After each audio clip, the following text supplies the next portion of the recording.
So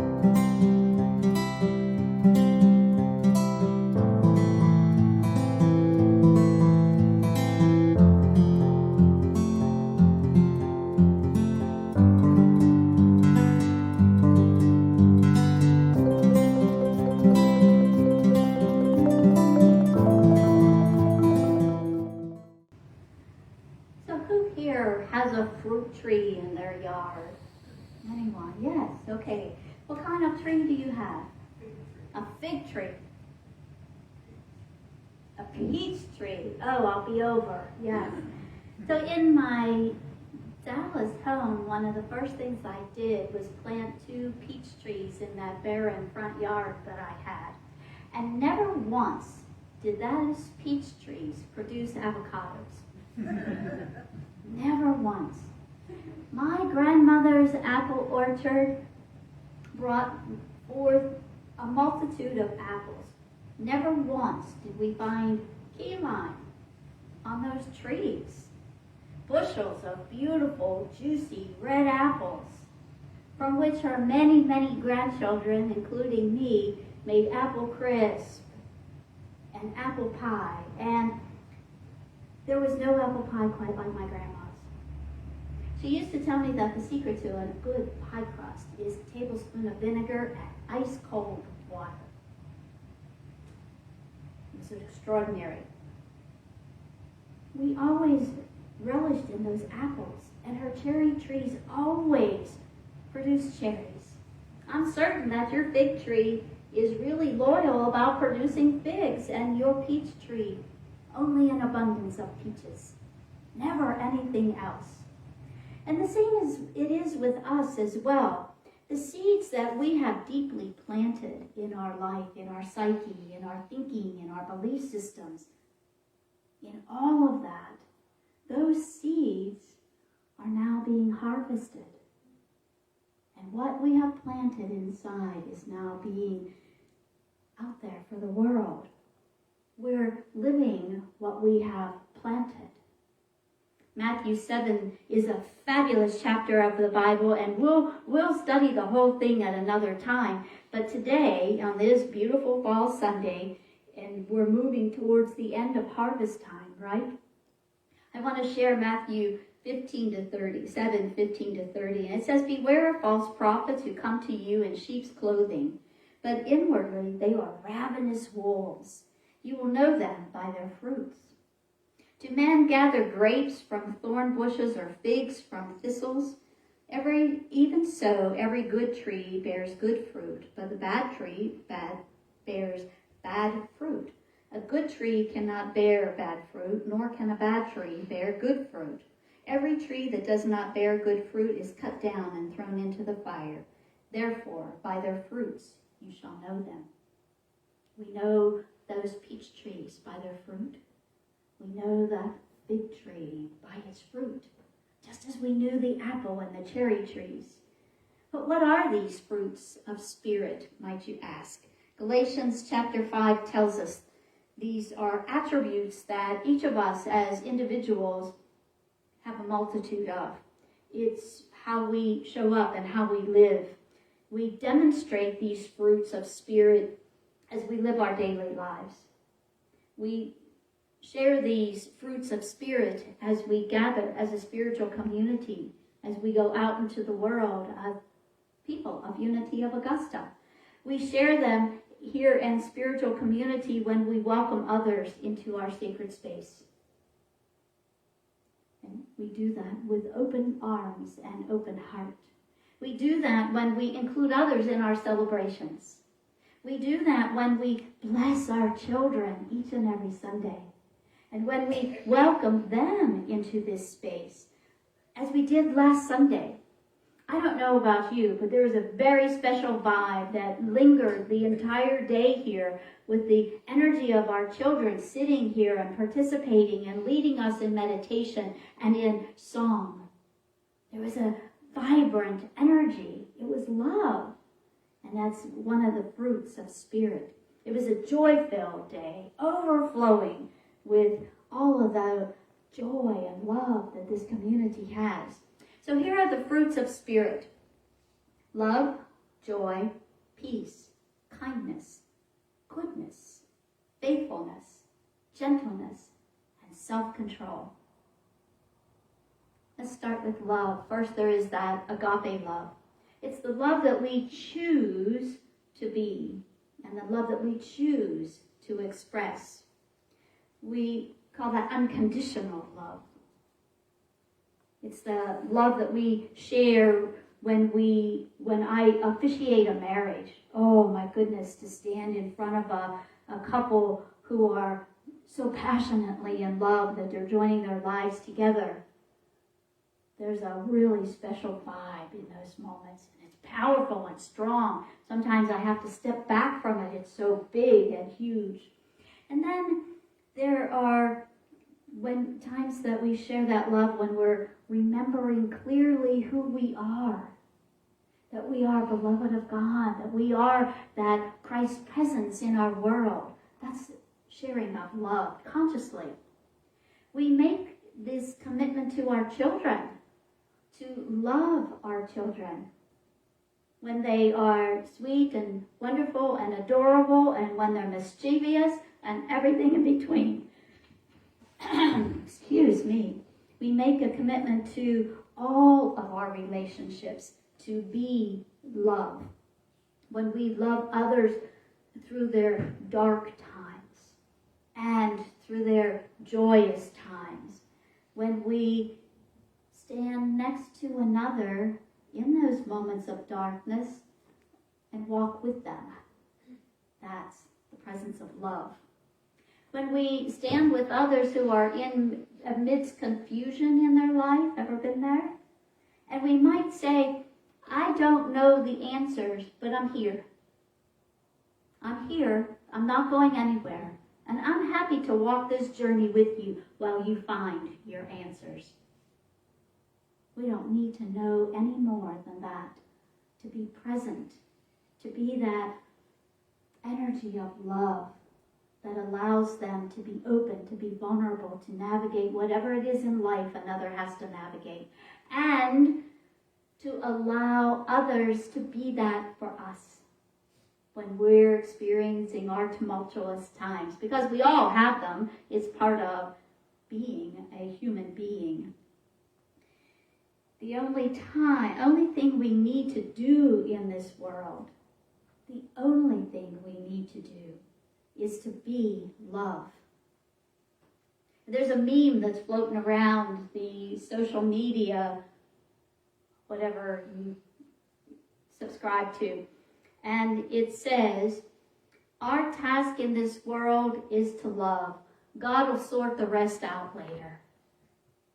I laugh at that, and yet how true that is. That's all we need to be, is love.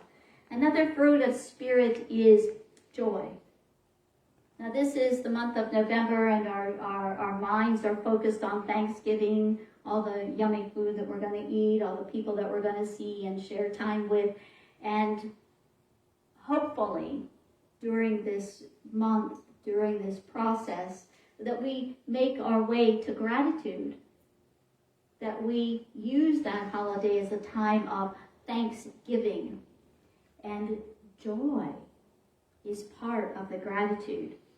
It's often said that gratitude is not a result of joy. Rather, joy is the result of gratitude. So as we have grateful hearts, we can feel more joyful. By practicing gratitude, we open the space between our head and our heart. And that's where the joy moves in. It allows Spirit to flow freely and to carry us along the way. This joy is far beyond what happens in this outside world, all these circumstances. Because if we flowed with the energy of the world, if we flowed with the current events of the world, we might have days, weeks, months, and years that we didn't feel joy, right? But we don't have to succumb to the world. We can experience that joy by remembering that we are God's beloveds. We are beloved of that most heavenly high. that we are one with that divine. There's nothing that separates us from that presence that moves except our own thinking. That's the only thing. There is not an event in the world that can separate us from that divine. And when we're in that flow, we recognize that unlimited potential. The fruits of the Spirit, the foundation of them is God. Joy is the stability, the serenity of being in that presence. Now, you may have heard that Tuesday is election day. And some people have already voted and others are going to vote. And many people will wake up Wednesday morning either in a really grumpy mood or a really happy mood. And we don't have to do that. We can live in the truth of knowing if your candidate won, yahoo, carry on. If your candidates didn't win, yahoo, we still carry on. And we can know that the presence of God is through us and among us and in us in every spirit experience. The political nature of our country, our world, doesn't change that. Our response changes it. So wake up happy Wednesday morning, no matter who's elected for what office, in what state, wherever they are. Wake up and choose to be joyful and do what's yours to do to make your life rich, to make the lives of others rich. Always do what is yours to do. I will suggest go out and vote. It's a spiritual practice for me to cast my vote, to express my mind, my voice. And then Wednesday morning, wake up and get to work and do what's yours to do, and do it with joy. We don't have to succumb to any of the ways of the world. Another fruit of Spirit is peace. We experience that in the quiet of meditation and contemplation. When we are aligning our mind with the divine. When we allow ourselves to move into that presence, we feel that peace. We feel that lack of peace when the inside of us is not congruent with the outside of us. When we're living in the world in ways that we know not right for our inside. When we put aside these spiritual truths and practices and neglect them, we're out of harmony inside and out. When we live in peace, we experience that order rather than chaos. We're not negatively impacted by circumstances of the world. And we can feel that peace. When that peaceful nature is deeply embedded within us.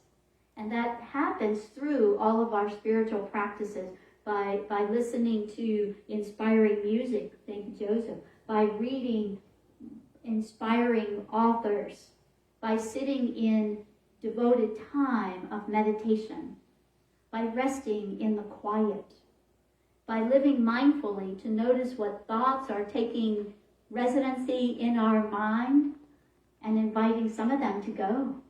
They don't have a place there. They're not paying rent. Yes. And we can live in that peace. John chapter 14 says, "The peace I leave you, my peace I give to you. Not as the world gives do I give it to you. So let not your hearts be troubled, neither be afraid." We can be in that state of peacefulness when we're centered in embodying that divine. Patience is another fruit of Spirit. Oh, just this very morning, I came into the sanctuary and immediately deleted everything for today. Yes. Karen was not patient with Karen. I was very flustered, and then, of course, I couldn't think. It was 10:20, 10:15, 10:20.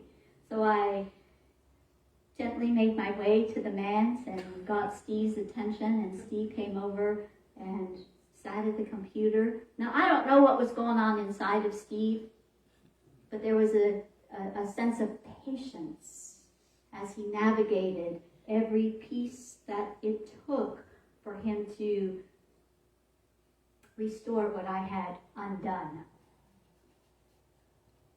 Patience. Patience is sometimes called long-suffering, or endurance, or forbearance, or fortitude. These are the words that describes a person who has the ability to invoke vengeance or retribution, but chooses not to. And we can all make that choice. We can choose not to react from our feelings of hurt, from our suffering, and we can build our resistance to those kinds of feelings. This fruit of patience takes us back to the fruit of love, because love is patient, love is kind, and it doesn't dishonor others. Love doesn't look for retribution. We can all probably practice being patient with ourselves, being patient with others. The fruit of the Spirit of kindness and goodness, they're often considered one and the same. Kindness is goodness in action.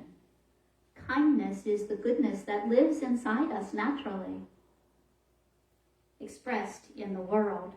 Kindness is the ability to act for the benefit of another person, regardless of their behavior,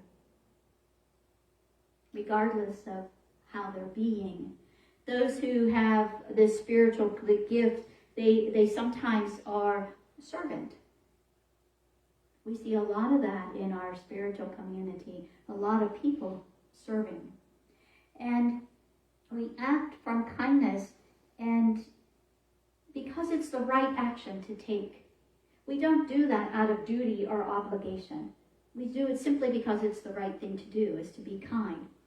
It demonstrates adaptability for us. You can behave the way you behave. You don't have to behave just like me, and I can still be kind to you. It's not martyrdom. It's not, oh, I'm carrying this burden that you have put on me. But it's being helpful. And if you can't do something with kindness and love in your heart, don't do it. Whether it's the dishes at the end of the meal, laundry, or taking care of a homeless person, don't do it if you can't do it with loving kindness. Because that's the energy that you're putting into that action. When you do your dishes, if you do them with love, you're preparing those plates and cups and utensils for the next person who uses them. And don't you want to give them love? Even if it's yourself. You should put love into that. Into the garments as we fold them in our laundry. Whoever dons those clothes will be wearing that energy that you infuse into it. Do you want to have your beloved family wearing resentment because you had to fold the laundry? No, I know you don't. Yes. We often think of random acts of kindness. Doing something just for the sheer fun of doing it. And showing kindness to another. The spiritual gift of faithfulness is not about religion. It's about being a person who can be relied on to do what you say you're going to do. To show up. To complete the task that you say that you're going to do. It's someone who is worthy of our trust. That's faithfulness. It's believing and having confidence. So when we grow in our faithfulness, we might be a little bit shaky. We don't yet have the sufficient evidence to trust someone. But in time, we build that. We can see that they show up, they deliver, they support us, they honor us. And others know that they can depend on us as well. That's us living the fruit of faithfulness. We prove ourselves to be trustworthy. We prove ourselves to be dependable. We also have this spiritual fruit of gentleness, often called meekness. And it's a disposition of being even-tempered. We all know that person that, whatever's going around in the world, they're just easy. They're not becoming dramatic. They're keeping that tranquility of spirit in them and around them. They're not pretentious. And it's a person who enjoys that fruit of gentleness. They forgive easily. They don't hold grudges. And meekness is not to be confused with weakness. Because meekness is strong. It's a person who is in charge of their feelings and how they are expressed. They're in charge of all of their feelings and how they show out in the world.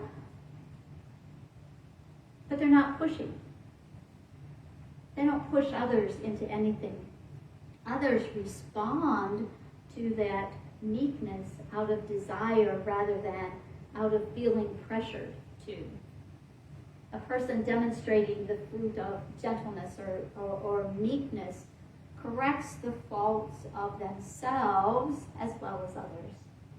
So someone who lives meekly can see their own shortcomings and correct them. And finally, we have that fruit of self-control. Self-control is being strong, having mastery. It's being in charge of what's going on inside of us and how what's going on inside of us is expressed out to the world. It doesn't mean that we don't have our feelings of chaos and frustration. I can attest that right here this morning, I felt quite flustered. I became very judgmental towards myself, criticized myself, and was at my wit's end with myself. How could I possibly do something like that so close to the time of the service? Self-control is to let those feelings, but don't act on those feelings. Let them come, let them go. Be forgiving with myself and with others. And we're responsible for how those feelings express. Anger comes, and sometimes anger comes for a purpose. Sometimes anger comes to alert us that something might be dangerous to us, and the environment might not be safe for us to be in. So when we practice self-control, it's the power of dominion, one of those 12 powers of humanity. And we all have that within us. Self-control looks like humility, life of humility. And it's my belief that we can only share of these fruits from our overflow.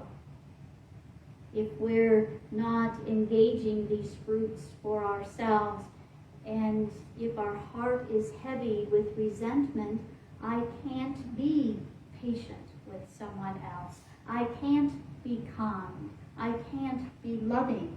And I probably am not feeling joyful if I'm holding resentment and heaviness. So I do that with patience as well. If I'm impatient with myself, then I just pause and say, it's okay. That's all right. It's all going to be okay, because there's always a solution for every problem. In fact, there's unlimited solutions for every problem. And then I can move forward. So we give to the world of all of these fruits from our overflow. So this week, I ask you to be conscious, to choose one of these fruits of spirit, to choose love or peace or faithfulness or goodness, kindness, to choose gentleness or maybe joy or self-control. To choose one and focus on that fruit of spirit. Set an intention to express it, to embody it. And you know what happens when we set intentions? We get great opportunities to be that. So if you choose love, you will have great opportunities to be love. If you choose patience, You're going to have opportunities to be patient, so be ready for it. And then give of that from your overflow. Now, there's an assignment if you choose to play. Next week, I'm going to ask you to bring your favorite teacup or coffee cup. Next week, the talk title is My Cup Overflows. So pay attention to the fruit of spirit that you choose. Carry it with you through the week. And then next week, bring your cup. Bring your cup to overflow with whatever fruit of spirit you have tended to this week. Thank you for sharing time with me this morning. And namaste.